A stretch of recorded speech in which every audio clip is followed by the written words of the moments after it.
All right, good morning, everybody, and welcome to the Auditor General Committee meeting of December 5th, 2024. I now call this meeting to order. The committee meeting is being convened in person and by electronic means as authorized under Part 14 of the Procedure Bylaw, and as such, committee members may participate in person and by electronic means. And we do have a member online today. If any committee member loses connection during the voting process, we have staff on hand to get you back online quickly while we suspend the voting process, and contact information has been circulated to members. If attending virtually, please, committee members, remember to have your video turned on to ensure quorum is maintained this morning under section 14.13. For members of the public, you can view the proceedings on the live stream and the YouTube link, which is posted on X, Van City Clerk as well. And just a reminder to everybody that video of committee members speaking, presentations, amendments, and vote results will be projected to viewers when they are available. The external members of the committee can access the speaking queue by clicking your raise hand icon on WebEx or using your Creston panel as well. Should we have an emergency where we might need to evacuate the building? Hopefully not. I want to direct your attention to the exits in front of me. There are 2 exits beyond the glass doors and to the left. And if those are obstructed, there are 4 exits in the chamber. And remember, please do use stairs and not the elevator. If anybody requires accessibility assistance, please remain where you are and one of our team members will help and assist you. I also want to mention that there is a defibrillator located at the end of the hallway outside of the council chamber. And with the housekeeping out of the way, I'd like to acknowledge gratefully that we are on the unceded homelands of the Musqueam, Squamish, and Tsleil-Waututh peoples. We thank them for having cared for this land since time immemorial and look forward to continue to work with them in partnership.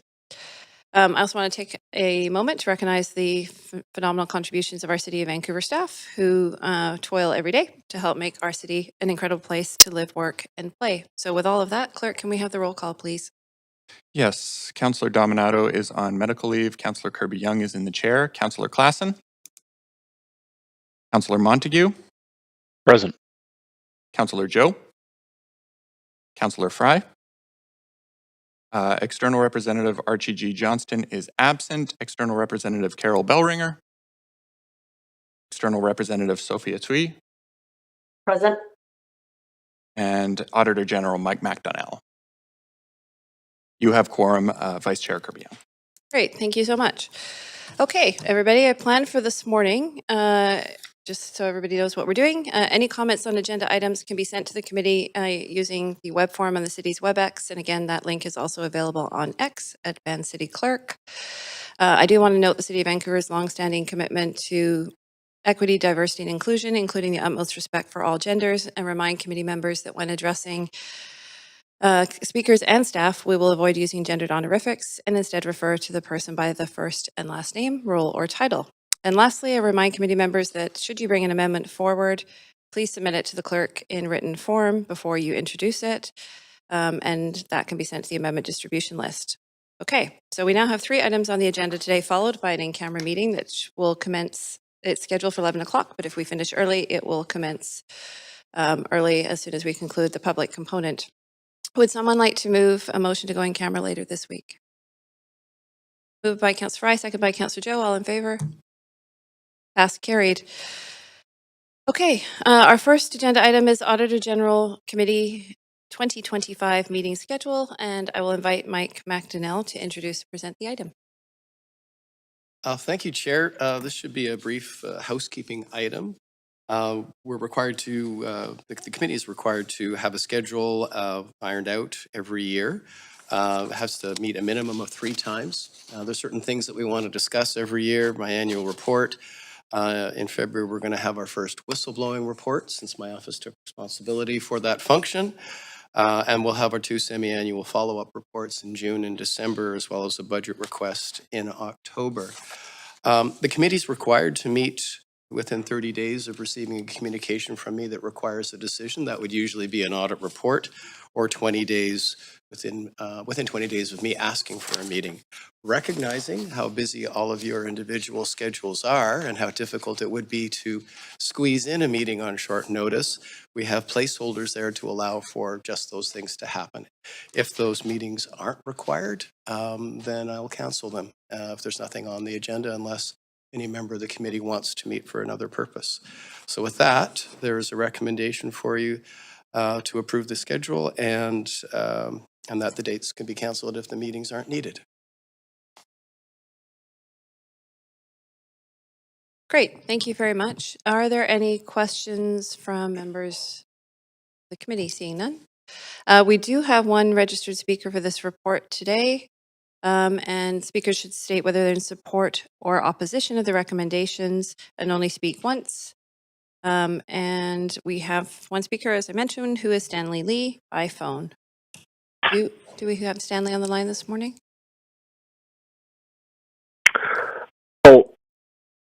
Am I live now? Good morning. You have. Good morning. Good morning. Yeah, Go ahead. Yeah, thank you. I learned from the city staff that only item 2 is open to the public comments. Is that correct? Stanley, you can register to speak to the report in general, but you have signed up to speak to the committee meeting schedule. Did you have comments on that item? I don't have a specific comment, but I do have a question regarding the schedule, specifically regarding the whistleblower report. I would like to get some just some clarifications on that. I think that's my only comment. Yeah. At least with this item. Thank you. Yeah, we don't have an opportunity to ask questions this morning, but we do have the Auditor General's office contact information online. And if you have a question regarding a report, you're welcome to contact them and my submit apologies. that. No worries. Thank you for calling in. Okay. Seeing that concludes our speakers, would anybody like to move the recommendations? Moved and seconded. All in favor? Moved by Councillor Klassen, seconded by Councillor Joe. Moved and carried. Okay, thanks. That moves us on to item 2, which is the audit of the VPD's organizational performance management. And before we begin this agenda item, if anybody believes they have a conflict of interest, now would be the time to disclose that. Okay, not seeing any. I will now invite our Auditor General, Mike McDonnell, to introduce and present the item, along with staff from his office, including Laurie Burnt, Deputy Auditor General, Dr. Lorinda Stoneman, Senior Auditor, and Subran Ramachandran? Yeah, that sounds much better. Acting Audit Principal. We also have, I'll note, the Vancouver Police Board, Jason Murray, Chair of the Finance and the Risk Committee, and also from the VPD, Tyrone Sidoroff, Nancy Ng, Senior Director of Financial Services, Simon Damaris, Director of Planning, Research and Audit Section, and Drazen Majavel, sorry, I'm not doing these well this morning, Drazen, Director of Enterprise Risk Management Section. So we'll do the presentation, and then committee members will have an opportunity to ask questions for up to 5 minutes of the Auditor General after. Thank you. Well, thank you, Chair. Next, I'm presenting the results of our audit from the Vancouver Police Department's organizational performance management. Just get the slides up if we could, please. Great. We'll pop to the next one. Thank you. The Police Board passed a motion on November 24th, 2022, inviting me to conduct a performance audit in accordance with Section 3.3 of the Auditor General Bylaw. I'd like to begin by thanking the board for the invitation to do this work. Following an approach, Laurie and I, my Deputy Auditor General, were familiar with from the Office of the Auditor General for Local Government, we embarked on an audit of the Vancouver Police Department's performance monitoring, which we divided into 2 components: Enterprise Risk Management, or ERM, and Organizational Performance Management, with results published in 2 separate reports. I issued the first report on ERM in December of last year, and this is now the second report. In addition to being familiar, I chose this rather dry and, well, admittedly esoteric topic because I thought it provided a great way for my office to learn about VPD, and to be frank, for the department to acclimate to my new office going about its work. The next slide, please. Organizational performance management is an ongoing, systematic approach to improving results for an organization as a whole through evidence-based decision-making, using a set of business practices and measures to ensure accountability and a focus on continuous organizational learning. It's a good corporate practice that involves identifying and assessing results achieved against defined goals or criteria to demonstrate value for money, an organization's economy, efficiency, and effectiveness. Those terms are defined on page 15 of the report, so I'm not going to go over them here. Next slide, please. Performance management activities help ensure oversight responsibilities are fulfilled, as service quality standards are met, and costs are well managed. Central components of organizational performance management include setting goals and objectives, developing performance measures and metrics aligned with those goals and objectives, collecting and verifying performance data, analyzing and monitoring performance information against organizational objectives and strategic priorities, reporting on the results through governance and accountability structures, using program evaluation and internal audits to improve the rigor and quality of the organizational performance, and ensuring an organization's ERM framework and key risks inform management decisions. Slide, please. Performance measurement and reporting is an integral part of how public sector organizations demonstrate accountability. Performance measurement framework outlines an organization's key goals and objectives, establishes and maps the key performance indicators or KPIs to measure, monitor, and assess performance against those objectives. It also identifies activities and programs that support achieving goals and objectives. A meaningful and comprehensive suite of KPIs addresses the most significant aspects of an organization's performance and should be SMART, that is, specific, measurable, attainable, reliable, and time-bound. With respect to KPIs for law enforcement, they can cover the multidimensional spectrum of contemporary policing and achieve a balance across various policing responsibilities. A suite of KPIs should balance a range of measures related to inputs, activities, outputs, and outcomes. Whereas measures of activity tend to be the most straightforward to capture, they don't tell you if you accomplished what was intended. Measures related to outcomes tend to provide the most valuable insights into the effectiveness of an organization in meeting its goals, but they're also the hardest to measure and to interpret. Next slide, please. Both the board and the department have important roles to play. Behind one slide. There, thank you. The board has a responsibility to oversee the department and thus requires information about organizational performance in order to carry out this role and guide in decision-making. The department is responsible for delivering policing and providing the board with sufficient and appropriate information for implementing organizational performance management to demonstrate economy, efficiency, and effectiveness. This is why we have recommendations for each body. Slide, please. We routinely consult with subject matter experts during the course of our audits. For this audit, we consulted with experts with experience in law, the executive management of law enforcement, academia, and organizational performance management specific to policing. In order to better understand performance measurement and law enforcement in the law enforcement context, we consulted 4 police agencies in Canada. This wasn't intended to be an exhaustive study, rather it was intended to provide insights about how performance management can and is being integrated by some of the country's leading police organizations. Some agencies were required to comply with the requirements of provincial legislation. In BC, there is no legislation that requires the use of policing performance measures, meaning that the context and impetus for policing performance measurement is somewhat varied across the country. However, there were some points of interest. Each of the 4 agencies we spoke to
targets, where appropriate, tied to goals and activities, and better leveraging the department's financial information to assess and monitor the economic, efficient, and effective use of its resources.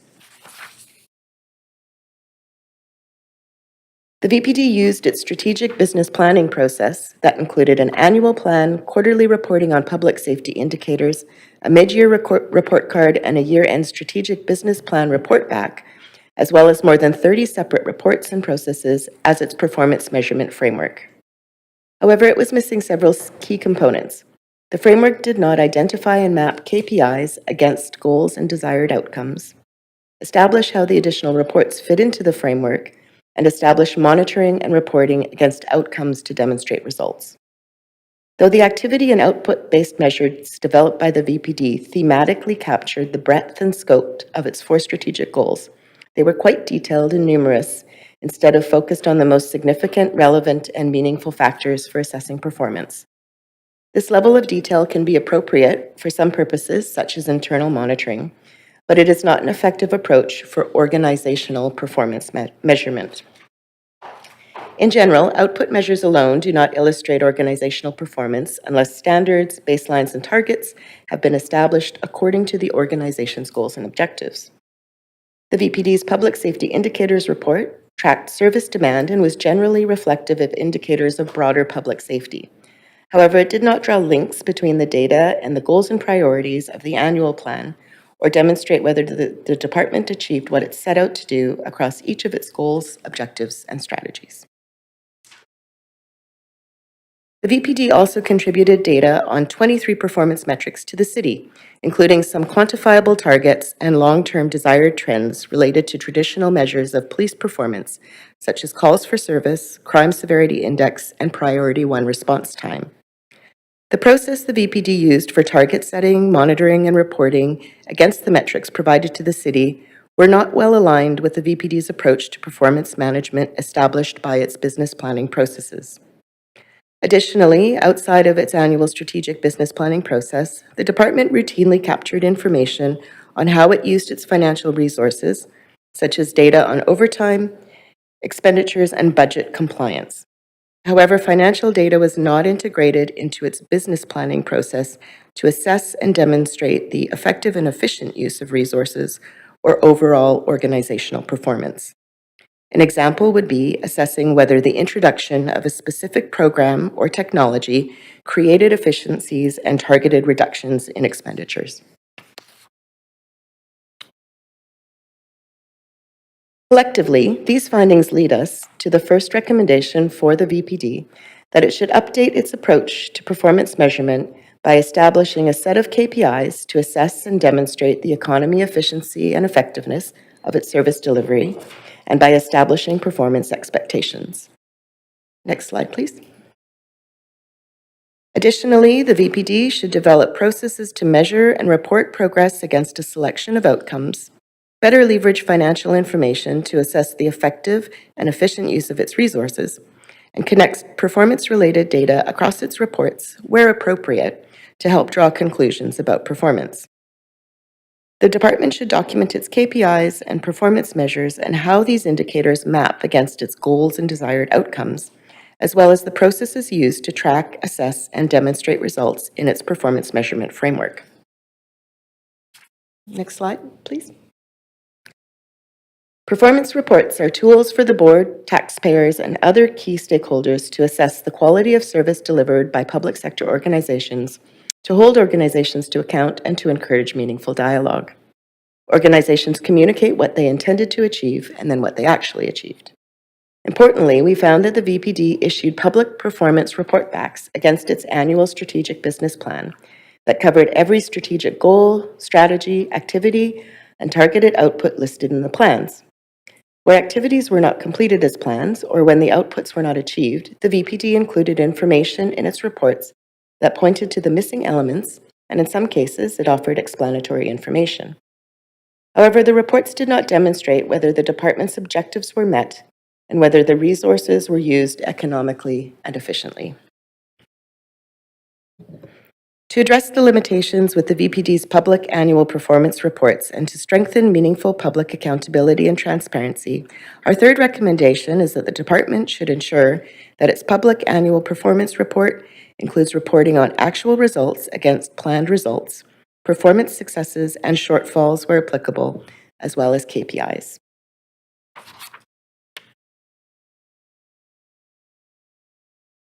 We found that the VPD had some components of an effective organizational structure for performance management, including a centralized hub that supported the department with organizing and tracking strategic, compliance, and operational initiatives, the VPD's planning, research, and audit section.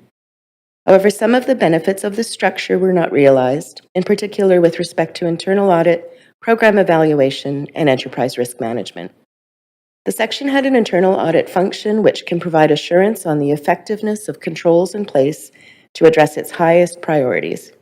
However, we found that the VPD had generally not completed audits due to a focus on other projects.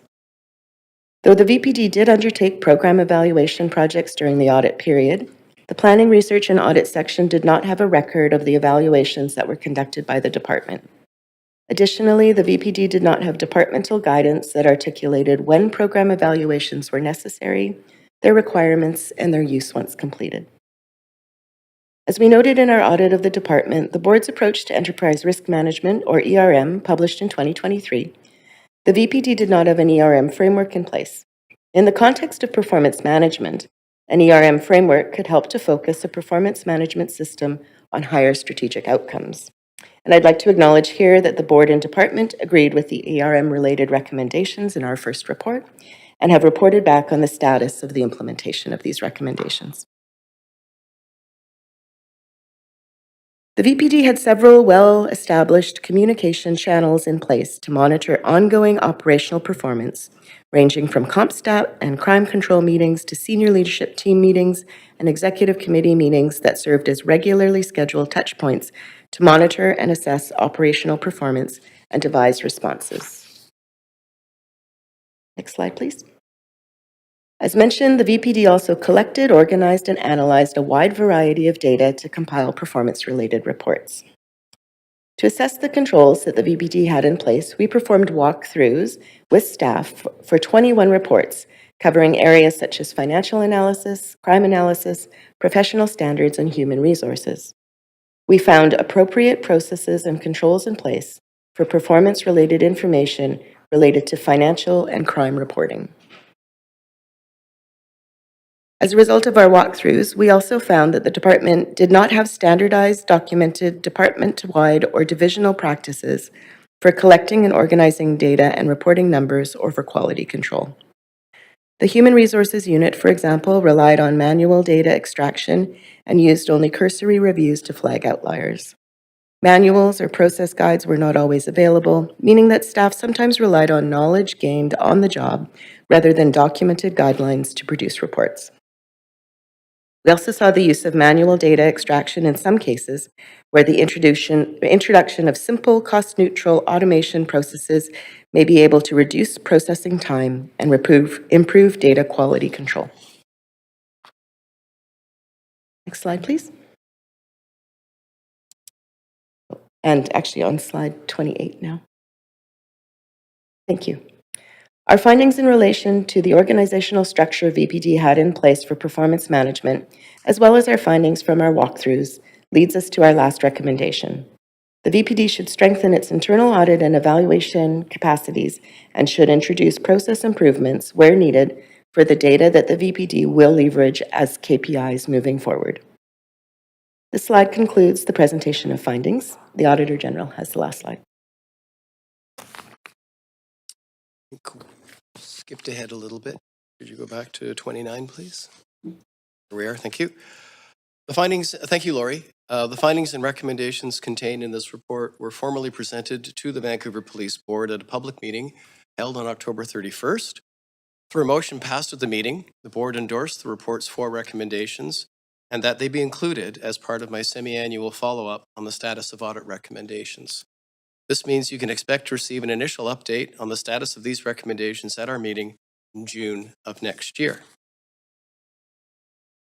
Next slide, please. That concludes our presentation. The chair may wish to invite comments from the police board and the department and questions. Yeah, thanks to the Auditor General, thanks to staff for the presentation, appreciate it. Would the member of the police board like to provide any comments prior to the committee asking questions? Yep.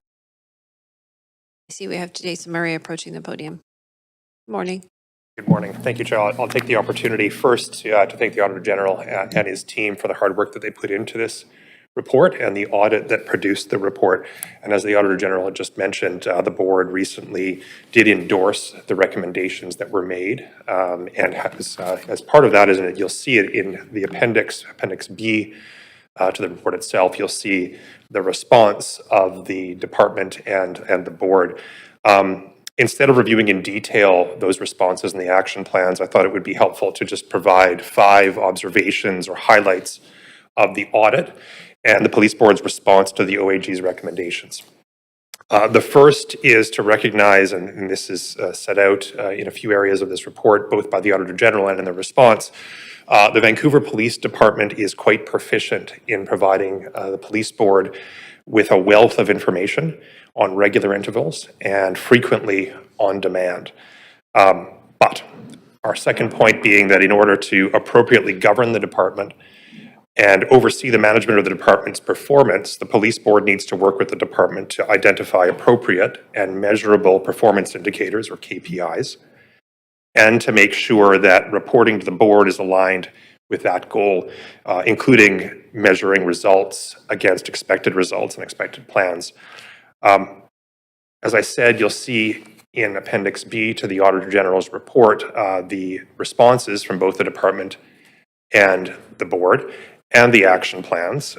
Instead of taking you through those in detail, I'll just provide the overall observation that the board sees that there is room, and you'll see this in the response, to align the work of the board and its governance function with the work of the department, working alongside to see that we fulfill, the board fulfills its good governance responsibilities. Some of the work has already started. We've already held a joint workshop on reports and information that the board requires. We've held that workshop with the executive of the department. We'll soon have a complete inventory of existing reports that set and track performance. And the staff at the board office and the executive are working to develop a work plan so that we can achieve the goals and outcomes that we have jointly set in the action plans you'll find in Appendix B.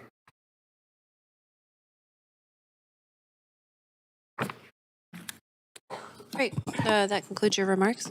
It does, yes. Thank you. Great. Thank you to Jason Murray, police board member. Now we'll move to questions from committee members who have up to 5 minutes to ask questions of either the Auditor General or the police board or police department. And I see we'll start with Councillor Montague. Go ahead. Yeah, thanks, Chair. Hopefully I'll be brief here. I appreciate the comments from the board at the end there with regards to, and I would agree, the department is capable of providing massive amounts of data on demand. I think one of the things that, from personal experience, that I've seen the department do well is the collection of statistics and data, and to be able to use that when needed. But as far as specific KPIs, how does that look? We mentioned response times. That's always been a KPI that's been used for a very long time. But are we looking at solve rates? Are specific to crime? Are we looking at absenteeism? Are we looking what would we be looking at, and how would we compare ourselves to other departments? Because Vancouver is very unique. Other than maybe Victoria, Vancouver is sort of the only core city where we have the city is actually not very big, but we have a very large suburban population that comes into Vancouver. So it's very hard to compare to places like Calgary or Edmonton or Toronto or other major cities. How do we expect to do that? And who are you, Councillor Montague, who are you addressing that question to? The Auditor General or? Either or both. Do you have a preference? It's your time. I do not, no. Okay. Well, maybe I'll start, although I think, the answer to some of those questions was probably more appropriately coming from the board and the department. I would agree with the assertion, Councillor Montague, that, the department produces massive amounts of data. And so there's a lot of data there, but what we're talking about is translating that data into information, which is the KPI component.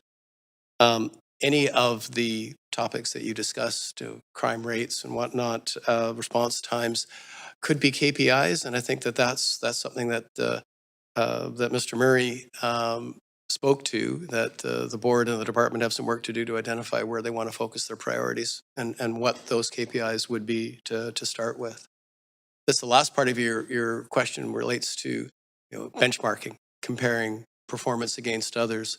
And benchmarking has to be done with care and in recognition of the unique circumstances of each organization. So it's not so you're not comparing apples to oranges, and and that's part of the interpretation. So it takes careful thought. It takes consideration. We're talking about outcomes that takes many years to see the results of implemented of actions that happen now. So that would be my overall comments. I certainly wouldn't presume to suggest what measures the department would want to focus on. That, I think, is the responsibility of the department in conjunction with the board. Great. Do you have a follow-up, or do you want any additional response, Councillor Montague? Or are you okay with that? Unless the board or the department wants to respond, I'm happy with that. I mean, I think what I'm getting is that it's going to be a challenge. Okay. Well, we can reserve comments for a debate, but thank you. I'm going to advance to Carol Bellringer, our external member. Thank you, Chair. So, it's more of a process reflection and question. And I will say, I do concur with the Auditor General that there is a difference between KPIs that they're describing in the report and the data and measures that the department's currently reporting on. And there is value in implementing the recommendations of the Auditor General.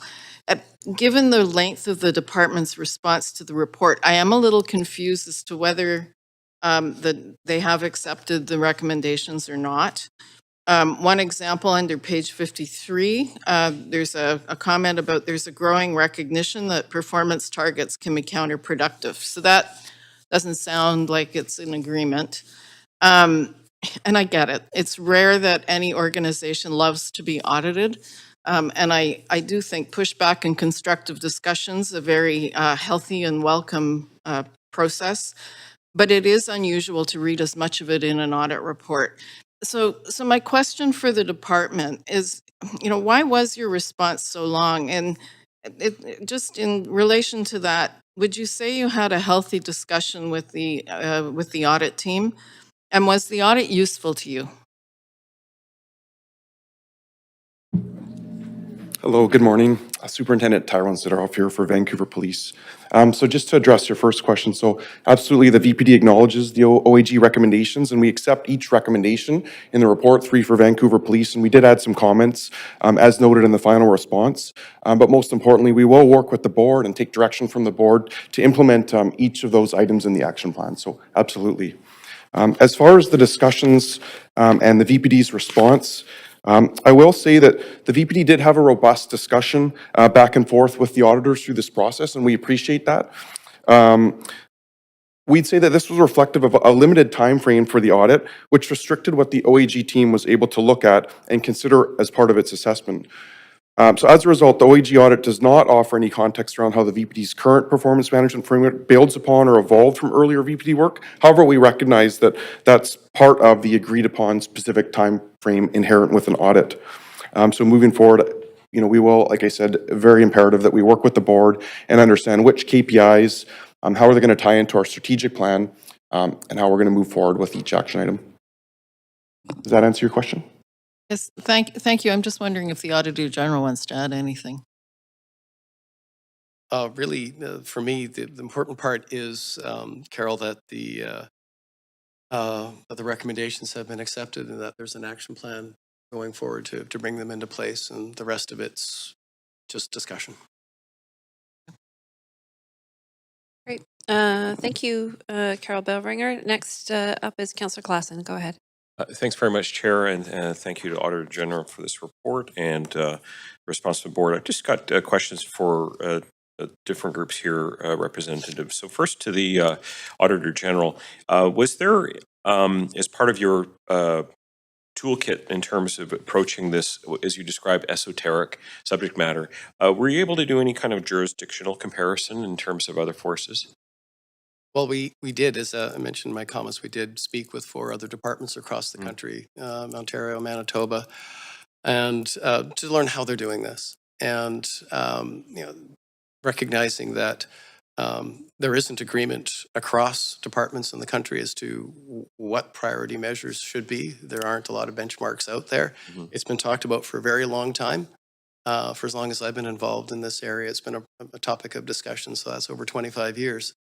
So if it was easy, it would have been done already. So the fact is, though, that it's important. So we shouldn't give up. And in the case of those forces, was it a similar structure where there was a governing oversight board? Yes. Okay, thanks very much. Next question pertains to, might be for VPD representative here. I realize it's only just been a matter of weeks since you've been presented with this, but do you have any sense of what the costs and or potential savings might arise from these recommendations? So I'm just sort of thinking in terms of efficiencies. Good question. I think that, demonstrating our value and effectiveness and efficiency is important through the KPIs.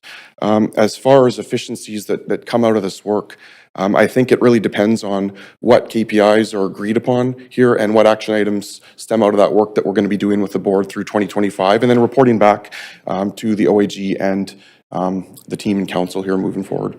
So it could really depend, but as far as efficiencies that would be saving money, that would be hard to quantify and say right now. Mm-hmm. And is that something, when you look at these things, you would obviously be looking at the potential financial ramifications of any changes that be put here, the time it would take to put into this, the potential for any delays or impeding other processes? Absolutely. I mean, this is a resource-intensive process. It's valuable and important, obviously, but it does take a considerable amount of resources, not just working through the audit, but in implementing the recommendations. An example of that is the enterprise risk management audit that we went through for round 1, standing up an enterprise risk management section, the staff and all the resources that we've been investing through 2024 following that audit. And there's actually a budget ask in this year's for the 2025 budget related to that. So there is cost to implement the recommendations, but it's important work. Thanks very much. So my next question is for the board representative. Jason, if you had a second. Question for you is, there has been a little bit, and this is not a reflection of my view or opinion of the police board, of which I probably need to learn a lot more. It's just board governance in general. But there has been some turnover in the board. Are you able to support your fellow directors to try and make sure that they are equipped properly with the knowledge and understanding as a governor of this body to be able to make the kind of choices and reflect upon the recommendations here? So is the board getting the resources it needs from either its staff or training to be able to make evaluations of this kind of information? So I'll take that in 2 parts, training and staffing. In terms of training, this is taking a look at enterprise risk management, which we'll talk about later, and performance indicators and organizational performance measurement. It's an area of interest of the board. It's an area that we've started work with the department executive on already. And we're continuing that process, both in terms of educating ourselves, but also working with the department to ensure that we're aligned and that we're getting what we need. So from a board member perspective, we're, I think, on that track. When it comes to board staffing, we do need to be able to staff up our board office appropriately to be able to support the board. I have an excellent interim director with us today who's providing us that support for now, and hoping to add to that contingent to be able to do that work. But much of the I'd say, difficult work of working toward performance management is going to be done on the department side, not so much on the board side. It'll be information that is collected by the department, presented to the board, and assessed in the type of framework that we end up coming up with as we work through the action plan and recommendations. Thanks very much. That's my time. Great. Thank you, Councillor Klassen. Next is Councillor Fry. Yeah, thanks, Chair. And also sort of a question for maybe Tyrone or the board. And I think I've kind of got some of the answers just through some of these other questions. But I mean, I think the risk and performance piece around KPIs has been well sort of articulated. And it seems that you have a clear roadmap to deliver this by Q4 2025. And so how does that dovetail with the enterprise risk management kind of work plan as well? Does this tie together as you contemplate both? And what are they similar resources? Absolutely. To answer your question, Councillor, these tie in together very well. In fact, this year, as Council knows, we've hired Director Drazen Manojlovic, who's leading our enterprise risk management section this year, and he was actually our previous director of our planning, research, and audit section for 14 years. So the two areas absolutely tie in together in the recommendations, how we're going to manage risks, and then demonstrate our performance. So for that question, with a little bit more detail, I'm going to have Drazen come up here as well and add a little bit more context about how that ties into the work he's been doing through 2024 with enterprise risk management. Yes, good morning, Councillor. There's definite overlap between the work of developing organizational-wide performance metrics and measures and with managing organizational risks. There will be organizational risks that will be multi-year, multifaceted, that necessarily will tie into, okay, how we know if we're being effective in mitigating those risks. Do we have the data to support knowing that, getting that answer and reporting it to the board and to the public? And so that overlap is going to be clear. And as we get through building or maturing the enterprise risk management program, the connections will be a bit more obvious. I can't get into too many specifics, but again, some will be short-term ones that go away in a couple of years, such as FIFA, for example, and other ones will be multi-year, such as artificial intelligence. And then the other part of it is also an evaluation framework. So as the enterprise risk management program matures, we'll build in capacity to evaluate individual risks, and then part and parcel of that will be the ability to evaluate individual performance metrics for the department as a whole, using similar data. So in a short way, my section, planning and research, any other analytical process within the department will need to work fairly closely together to ensure there's similar methodologies and that we're assessing, that there's a clear understanding what kind of goal we're assessing, what kind of objective we're assessing, what the target was. So again, they'll work cooperatively, somewhat independently, but they definitely need to overlap. Yeah, thank you. I guess, I mean, and more broadly, I would say, is the potential for the outcomes, because I think, you know, we look at this and it's like, well, KPIs for policing, how is that not standardized across all, you know, police? And I think Councillor Montague really kind of put a finer point on the fact that Vancouver is unique in the context of the core city and our own provincial police act and all the various different factors that would make Vancouver's policing KPIs unique to our city and our region. And I guess is the outcome potentially, and maybe this is a question for the Auditor General or just generally, that we could better inform our relationships with the province, with the Ministry of Public Safety, with all the kind of, and actually take some of this material and use it to better integrate with the larger big picture that has impacts, including from the region, province, the nation. It's an excellent question. It's very 30,000 foot level, and I mean that complimentary, if there was any doubt about that. From my perspective, a significant challenge to all of this is the ability to attribute a broad socioeconomic trends that is typically found in criminal justice data, so crime rates, et cetera, to what a police department can do to affect those. And that would apply to any police department across Canada, North America for that matter.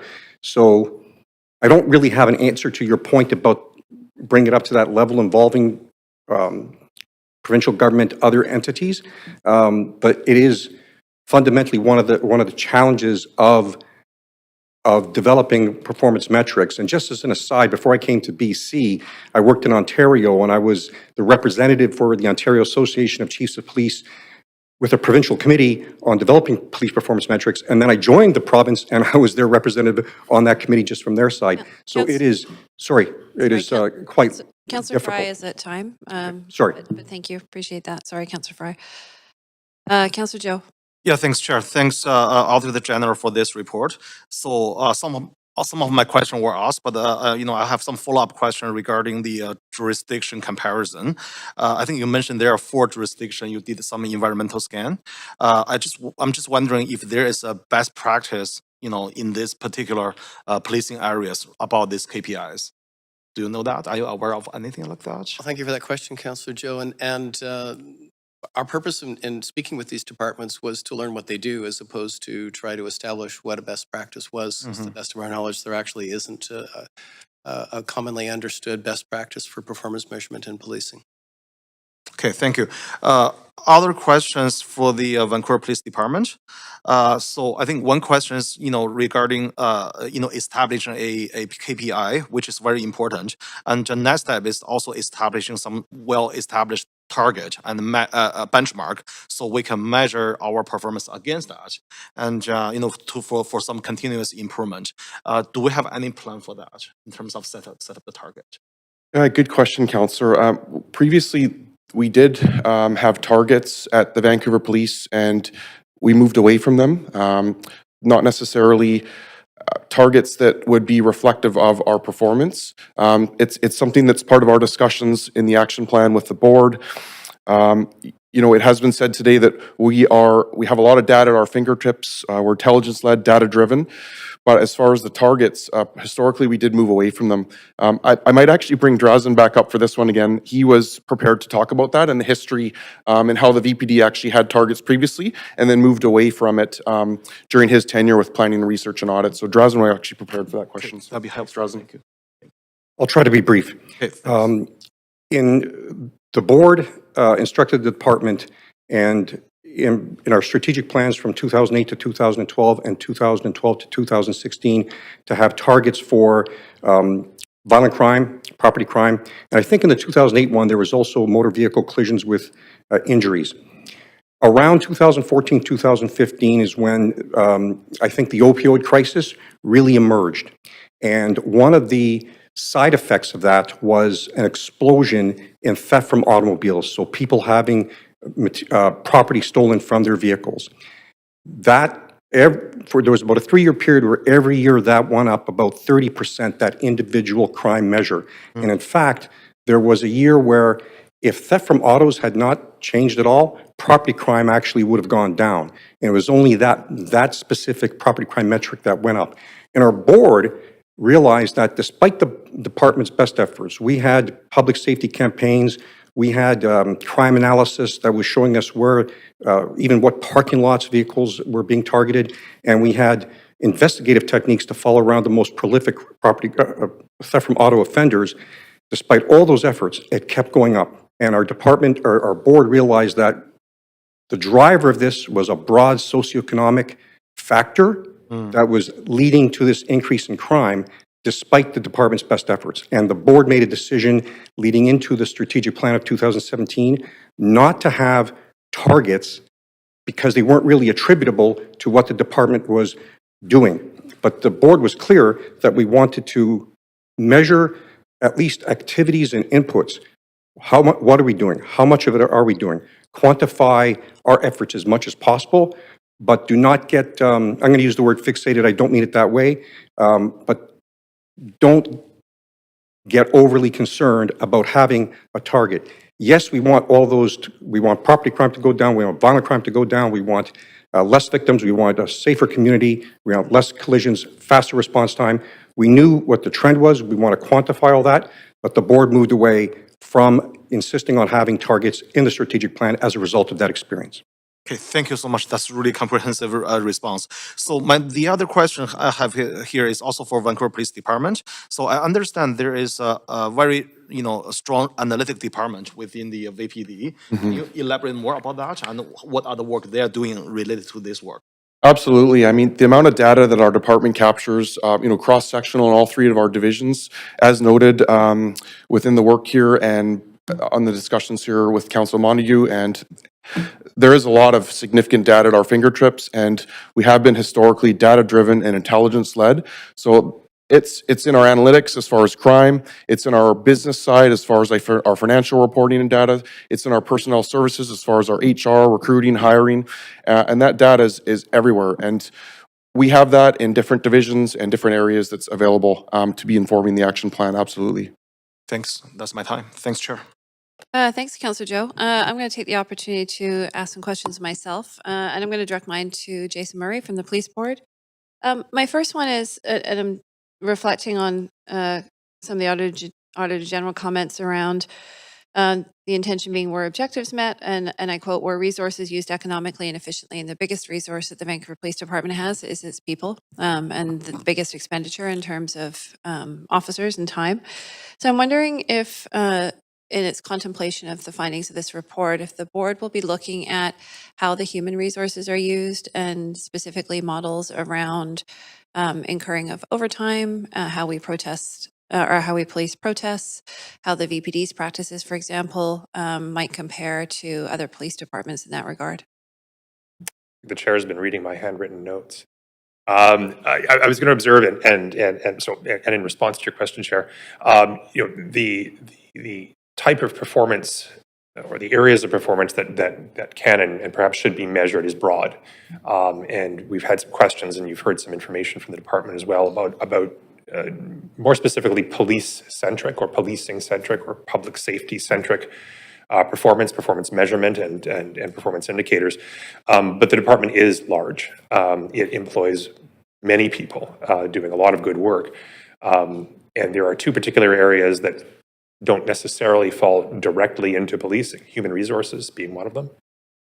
Things like recruitment and retention, areas where an organization can and should set expectations for itself and measure against those expectations, and general financial concerns and spending, saving, allocation of resources, areas that are not necessarily specific to policing, where the board and the department will need to work together to identify appropriate performance measures. And also within the operational deployment, which is the largest component of the human complement? Yeah, so I mean, one of the things that rings true in both the recommendations and the response to the recommendations is that it's not a simple task that we're about to undertake. So what the board will be doing, including in operations, is taking a look at what might be measurable, what should be measurable, and that's a task that we'll be undertaking with the advice of the department, and ultimately coming to recommendations to the board, and when appropriate, setting forth those expectations that the department will be meeting on a reporting basis. Okay, thanks very much for that. I do have a follow-up question, and I'm hearing a lot of sort of language reflected about Vancouver is unique. We're a core city. We're distinct from others in the region, in the province. I'm wondering if you would agree philosophically with, if I kind of extrapolate from that statement, is that a reasonable conclusion to draw, that we can't set comparators for ourselves because Vancouver is so unique? There is no other core cities across Canada or across North America that we could provide some type of benchmarking with? Well, from the board perspective, it's too early to tell. As I said, there's a lot of work that we need to undertake with the department to understand the environment that we're in and how that compares. But I don't think philosophically, I don't think there's a one-size-fits-all answer to whether or not comparisons can be made. There are certainly areas of performance where they'll be appropriate to compare, and we'll have to identify what the appropriate comparators are. Certainly there will be others in which I can anticipate the conclusion will be Vancouver as a core city in this country is and the way in which policing is undertaking in this jurisdiction, that is in British Columbia, but also in the Lower Mainland, that perhaps there are not appropriate comparators. So philosophically, if that's the nature of the question you're asking, Chair, I think the precise answer is in some circumstances there are comparisons that will be made, and in other circumstances there won't, and we'll have to identify the reasons in both instances. Okay, no, I appreciate that because I mean, to not be able to have any type of comparator seems odd. And we often hear the chief say, and I would agree that we have one of the best police departments in the country, and it's sought after in terms of working here. There's a number of reasons for that. But then I would ask, how do we know that we are one of the best? Like, how do we compare that? So presumably there is a comparator. I don't know if you know the answer to that, but sort of making a point there. I agree with your point. Thank you. I appreciate that. Okay, that concludes my questions. We do not have any registered speakers for this item. Would anybody like to move the recommendations? Seconded, moved by Councillor Joe, seconded by Councillor Klassen. Any discussion from any members of the committee? Any further comments? Nope. Seeing none, I'm going to try this as a verbal vote. All in favor? Any opposed? Seeing none? Okay, great. Thank you, everybody. That concludes item 2. That moves us on to item 3 today, which is the December 2024 follow-up report on previous audit recommendations. This is the last item on the agenda, which is, as I mentioned, the follow-up report, and we will have Mike McDonnell to introduce and produce the item. We also do have a number of city staff here that can support answering questions, as this did cover a number of function areas. Thank you. Over to you. Great. Thank you, Chair. I have a very brief presentation on the status of previous audit recommendations. So I'll just wait for the clerks to get the slides up, please.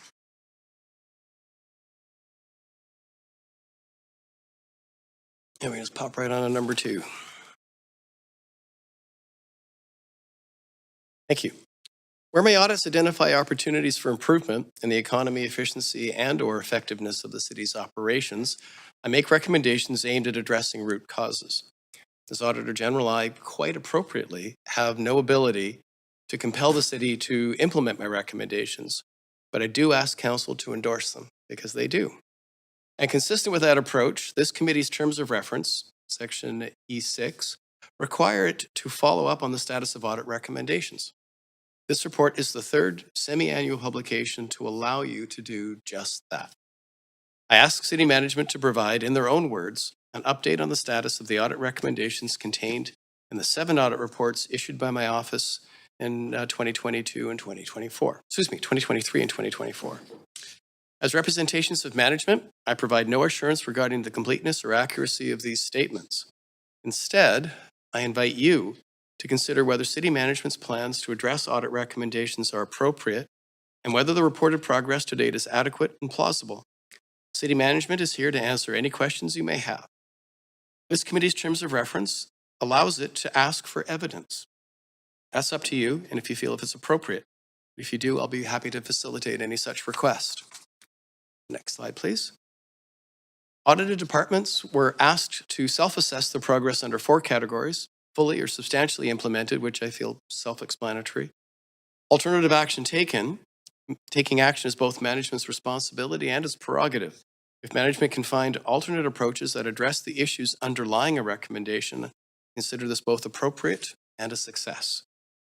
The fully or substantially implemented and alternative action taken categories were merged in the upcoming summary table, as I consider them both to represent completion. Partially implemented means some work is underway, and no substantial action means the department hasn't yet taken action. I don't necessarily take no substantial action as a rejection of a recommendation, nor should you. I believe it can represent the fact that management needs to prioritize, that there's often a logical order in which actions need to be taken to address recommendations, and that actions for some recommendations take a lot more time than for others. Next slide, please. I'm pleased to see that of the 43 recommendations included in the 7 audit reports released to date, the city reports having fully or substantially implemented 12 or 28% of them, and action has begun on virtually all of the remaining recommendations. While I've done no work that would allow me to comment on the veracity of these statements, I will nonetheless say that it's gratifying to see audited departments report progress on the vast majority of the recommendations my office has issued. I look forward to seeing further progress in the next semi-annual follow-up report to be presented to Council in June of next year. So next slide, please.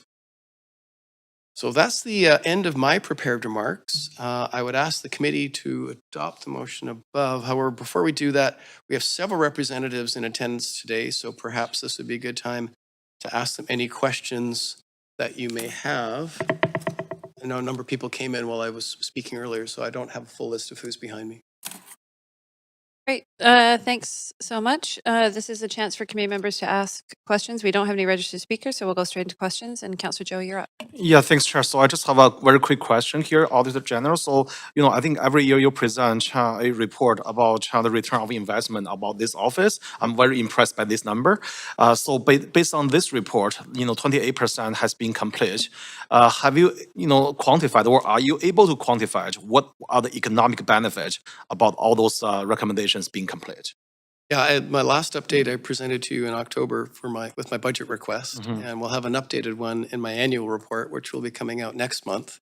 But right now, return on investment for my office is roughly 300%. So every dollar invested in the office to date has yielded a return of approximately $3. So that's assuming all the recommendations were implemented. No, that's based on the implementation work to date. Okay, perfect. Yeah, thanks. That's all my questions. Very impressed by the numbers. Thanks. Great. Thanks, Councillor Joe. External member Carol Bellringer. So I have a question on almost each report, but I'm wondering if Councillor Clausen wants to go first, and it might eliminate one of mine. We have 5 minutes, but do you have the ability to move for a second round of questions if you want to do that now, and then you can extend beyond 5 minutes? Sure. Okay. Yeah. Moved, seconded by Councillor Clausen. All in favor? Okay, great. Go for it. Okay. Childcare, cultural, and social nonprofit leases. My question on that one, nothing is yet fully or substantially implemented. So is there a timeline behind the timeline? Like there's a sort of a, everything will be done by whatever date, and we're all waiting for that date to occur. And the question on that one is whether we could see a more detailed breakdown of a timeline.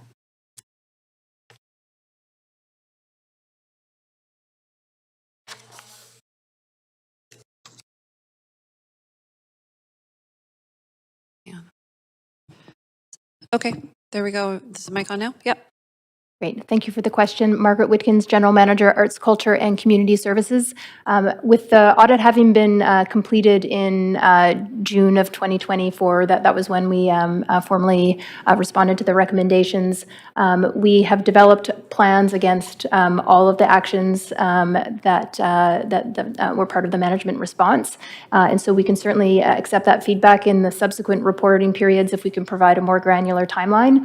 But in terms of the 6 months since our last presentation, we are largely on track relative to that plan. Okay, thank you. That's all I needed on that one. Should I go to the next one? The Park Board Revenue Management. On that one, there's a reference in the first recommendation to having developed a process diagram. I'm wondering can you tell us what the touch points are with City Council? Yeah, thanks for that question. Steve Jackson, General Manager, Vancouver Board of Parks and Recreation. So we take two approaches with council. Our staff, a lot of the work that is relevant to this recommendation relates to our planning and policy and strategy work. So that's led by two groups at the Park Board, our Park Planning Group, as well as our Strategic Operations Group. We engage council in council chambers through public meetings where it is a formalized strategy where we're looking for council's endorsement. Other strategies where council has less of a role to play in actual approvals, but awareness is certainly valuable. We conduct that through briefings with council. Two key examples is the waterfront master plan we brought to council publicly. Second example was our sport field strategy, which we provided a briefing to council to share the outcomes of that work. So I'm assuming all of this is included on the process diagram that's referenced in the document. Yeah, so our internal process diagram is something that staff follows to determine whether or not there is a touch point need with council. And I'm not sure that Well, I know I can't ask for anything because you folks have to vote on it. But could we see it? And if not, could the Auditor General see it? So I'll leave that with council members to bring forward because to figure out how to access it. And the last one, sorry, that was it. And the last one, just on the permitting program cost recovery model, I'm going to go to my last one. So in recommendation 6, there's a reference to sources of the program subsidization. It's been published. And I went online to try to find it, and I can't find anything. So where do I find it? And I think Colin Knight's coming to answer that question. With Colin Knight, General Manager of Finance and Supply Chain. So with respect to the specific information on the cost recovery and amounts of permits, which I believe is your question. So that information is summarized in the annual council report. And the most recent version of that report was presented to council on November 27th, and so is publicly available on the city's website with respect to the agenda proceedings for that day. Okay, wish me good luck. I will do a search. Happy to follow up if there's any specific questions or feedback you have on how to make that information more readily available. Thanks. Okay. Just want to comment and say we can get that report circulated to the Auditor General Committee and save you the search. Even better. Thanks. Thank you. Great. Thank you. Thanks, Carol. I'm now going to advance Councillor Klassen. Thanks very much, Chair. Another question for ACCS, just with regards to childcare. Actually, I apologize. This question I would like to direct to the Auditor General. And just to what your thoughts are with regards to the public service requirement template that ACCS has developed for these agreements. I haven't seen it, Councillor Clausen, so I really, nothing I can say. Oh, okay. Maybe the question then does go to ACCS and whether, what their sort of projected timeline for presenting that public service requirement template. Thank you for the question. So the public service requirement template has been developed, and then we are working through how we will take that template to roll it up into more aggregated metrics. And so knowing that these report backs happen multiple times a year, we could certainly incorporate that into a future report back on this item. Okay. And so the implementation plan, when it's, as you called it, rolled up, is going to be presented back to the Auditor General for their potential review? The requirements are to report on progress relative to the recommendations, not necessarily to have the Auditor General review the template itself, but recognizing the interest in this particular item, we can ensure that Council is updated accordingly. Thanks very much. My next question is with regard to, as a Park Board question, and it pertains to the Blodell Conservatory business plan, and I'm just wondering what the progress is on that plan and with regards to timing and progress. Thanks. Yeah, thanks for the question. So I actually have a copy of it here. I got the privilege of being walked through the first draft of it this past week. It is fairly comprehensive. It's 50 some odd pages. It covers everything from key performance metrics to an expanded P&L, which I would highlight as a real key outcome from this, which allows us to better understand our full cost of operations. So typically at the city, we understand costs from a operating budget perspective, but it ignores things like amortization on our capital assets. So that has now been brought into a P&L view, which allows us to better understand, is this truly a for-profit enterprise? Is it something that requires tax subsidization? And therefore, we can set better fees through that as well, which contributes to other recommendations from the OAG. And now that you have that presentation in your hand, how long do you think before that will be available for review by the public? So I would like to take this away and have some more conversations with the staff. I think one piece that comes out of this is very comprehensive on a what would be a simpler service line within the park board.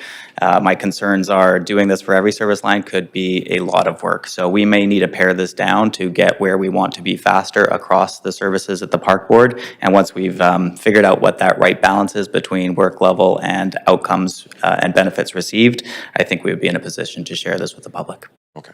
All right. Thank you very much. Those are my questions. Great. Thanks, Councillor Klassen. Councillor Fry. Yeah, and this is a question for, I guess, DBL on the building permit fees. And can we get some clarity on where things are at with a consultant to develop a service index model?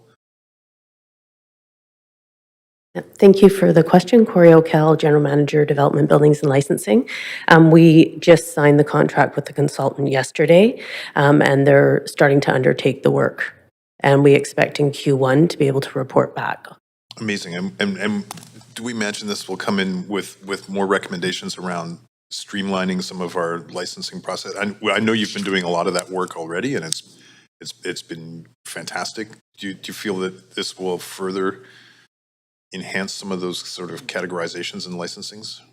Yeah, I believe that this work and moving to this model has the potential to streamline things and make a more customer-friendly approach, just to provide more predictability to the customer on that cost model. Okay. Great. Thank you. Thanks. That was it for me, and I think my other question has been answered. Thanks, Chair. Yeah, thanks, Councillor Fry. I'm going to take the opportunity to ask a couple questions myself. And the first one was for DBL, and it was just on the permitting program around better understanding why the costs are being recovered at the program level versus the permit bylaw level, as was originally recommended, I believe.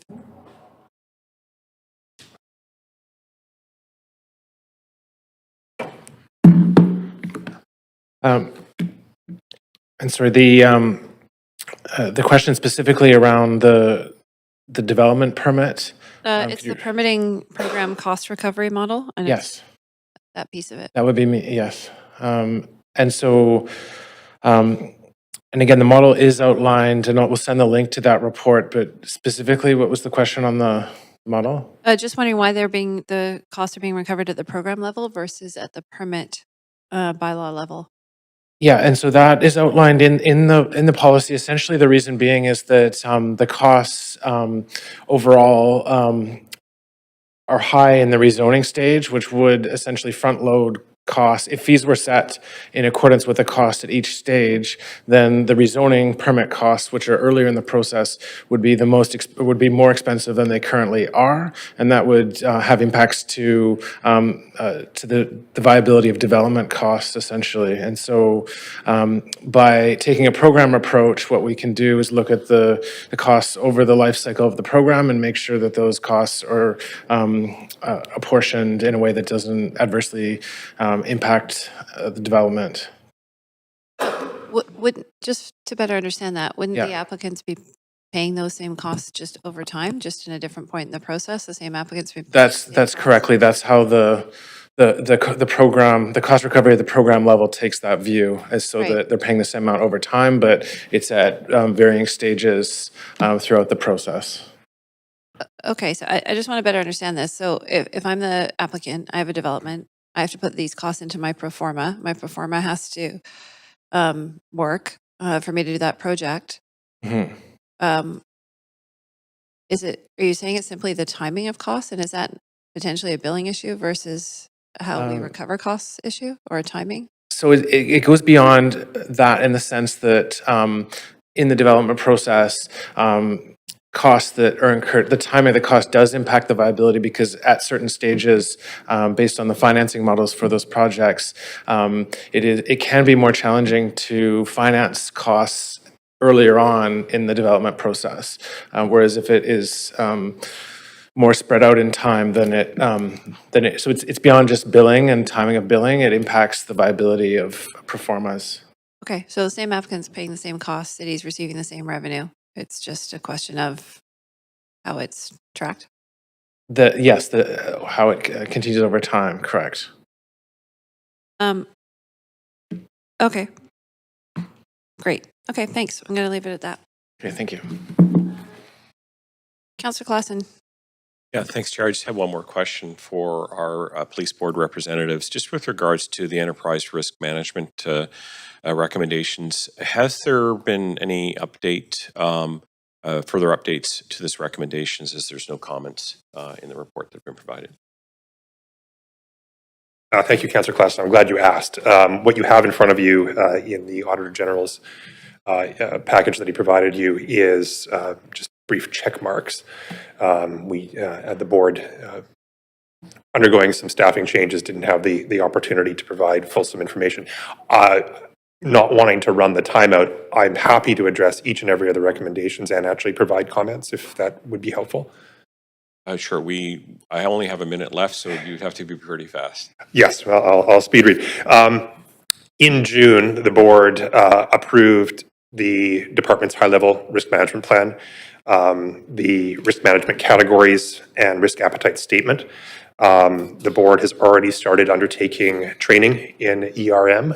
We are going to be in January, I anticipate, meeting with the executive for further training, and board members are, by the province, actually mandated to take a significant board training program, and we anticipate that one of those program modules will touch on ERM.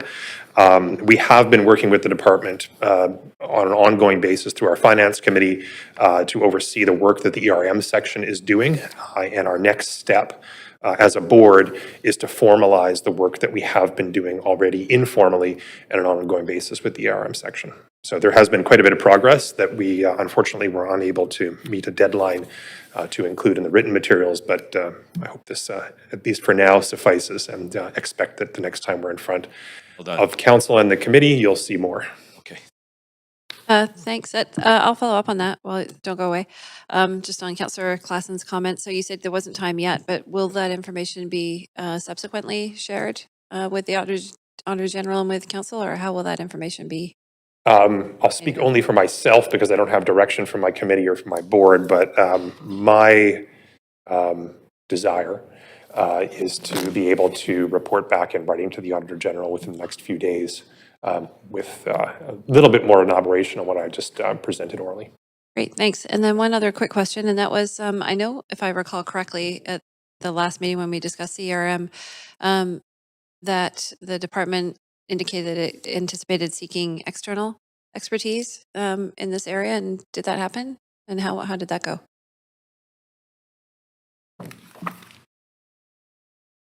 We haven't as of yet, but we'll definitely, it's something that with discussion with the board and the rest of the department is a priority for us. We just haven't gotten around to it yet. And so at what phase would you expect that expertise to be utilized? Because I sort of anticipated that would be in establishment of the framework itself, but it sounds like you've developed that internally. So what would you be seeking the external expertise on? We would definitely be seeking the actual framework we haven't established yet. That was one of the missing pieces that the Auditor General notified us early in the year. So establishing the framework would be probably the most important piece, and then any advice on mitigating risks as well. Okay, can you just help me to just synthesize your comments with Jason Murray's that said that core areas of risk and that have been developed, and perhaps it's language that we're talking about here. So that to me was setting a framework around the areas you're studying. You're saying we haven't done one yet. I just want to better understand that. So there is quite a bit of industry-specific terminology here. We established ISO 31000 as the enterprise risk management standard for the department. That has a risk management process built in and also requires a policy. Part of that is the establishment of an enterprise risk management framework. In that world, what the framework does is that it establishes the actual connections between when does the board get involved, when does the department get involved, risk owners within the department, how do they communicate and get work done. And so that's the part that's just has to be developed. Okay, thank you. I'm at time, so I got to keep myself honest like I did with everybody else. So everybody, this concludes the agenda item. If there's no further comments from committee members, and seeing none, movement to adjourn, Councillor Joe, second by Councillor Klassen, all in favor? And thank you everybody to all of the Auditor General, the team, the city staff, and all the VPD members that attended. We appreciate it.